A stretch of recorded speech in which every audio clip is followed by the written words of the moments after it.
बिस्मिल्लाहिर्रहमानिर्रहीम। अस्सलाम वालेकुम। आज जिस टॉपिक पे हम बात करेंगे वो है ड्राई आई, खुश्क आँख। अगर आपकी आँख में आपको रड़क महसूस हो रही है और वो रड़क इस तरह की है जैसे आपकी आँख में कोई रेतनुमा ज़रा चला गया है, आप बाहर धूप में निकलते हैं, आपसे रोशनी बर्दाश्त नहीं होती, रोशनी चुभना शुरू हो जाती है, आप नहा के बाहर निकले हैं या आपने मुंह हाथ धोया है तो आपकी आँख सुर्ख हो गई है। ये सारी निशानियाँ ड्राई आई की किस वजह से होती हैं, क्या इसकी ट्रीटमेंट है या हम इससे किस तरह बच सकते हैं, ये सारी चीज़ें आज की वीडियो में मैं आपके साथ डिस्कस करूंगा।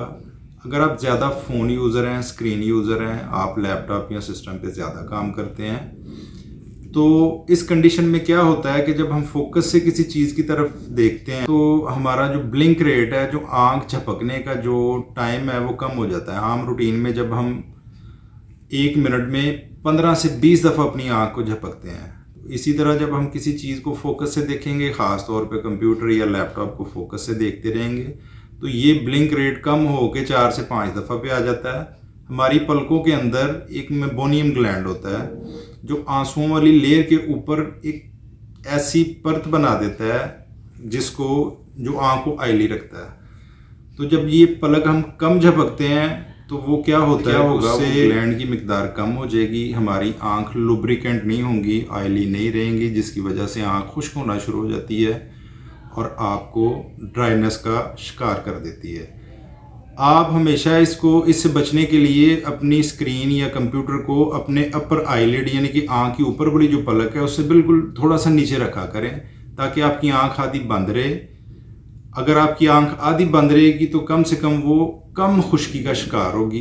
अगर आप पूरी आंख खोल के उसको देखते रहेंगे तो डेफिनेटली आपकी आंख ज़्यादा ड्राई हो जाएगी। इसके बाद अगला मामला क्या बनता है, ये बात यह है कि जो बच्चे शुरू से एलर्जी का शिकार होते हैं, जिनको कंजक्टिवाइटिस की थोड़ी सी प्रॉब्लम रहती है, वो बच्चे आहिस्ता आहिस्ता एज के साथ मेडिसिन यूज़ करने से या ड्रॉप्स यूज़ करने की वजह से उनकी आंखें ड्राई होना शुरू हो जाती हैं।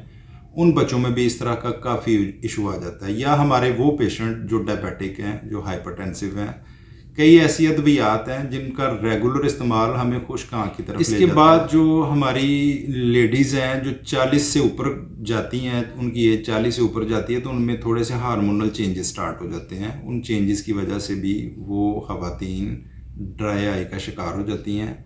इसके बाद लुब्रिकेंट बनने की तादाद बेहतर हो जाएगी। जो आपकी मेबोनियम ग्लैंड्स हैं, जो पलक के अंदर आपकी आंसुओं की लेयर के ऊपर वाली जो लेयर होती है उसको लुब्रिकेंट रखती है, लुब्रिकेट रखती है उसको, वो बेहतर हो जाएगी। इसके बाद आप कोशिश किया करें दिन में 4 से 5 दफ़ा अपने फेस को अच्छे तरीके से वॉश किया करें। आपने आँख में पानी के छींटे नहीं मारने, आपने पलकों तक इसको अच्छे तरीके से साफ़ करना है, वॉश किया करें। इसके बाद जो अगली एहतियात मैं आपको बताने जा रहा हूँ, अपनी डाइट को थोड़ा सा बेहतर करें, ड्राई फ्रूट्स की तरफ जाएं, ड्राई फ्रूट्स का यूज़ किया करें और किसी अच्छे डॉक्टर से मिलके अपनी आँख के लिए एक लुब्रिकेंट ड्रॉप्स का इस्तेमाल करना शुरू करें। और इसके साथ डॉक्टर कई दफ़ा विटामिन ए की एडवाइस करते हैं, विटामिन ए लेते रहा करें, कच्ची सब्जियों का इस्तेमाल किया करें। खुश रहें, आबाद रहें। बहुत शुक्रिया। अस्सलाम वालेकुम।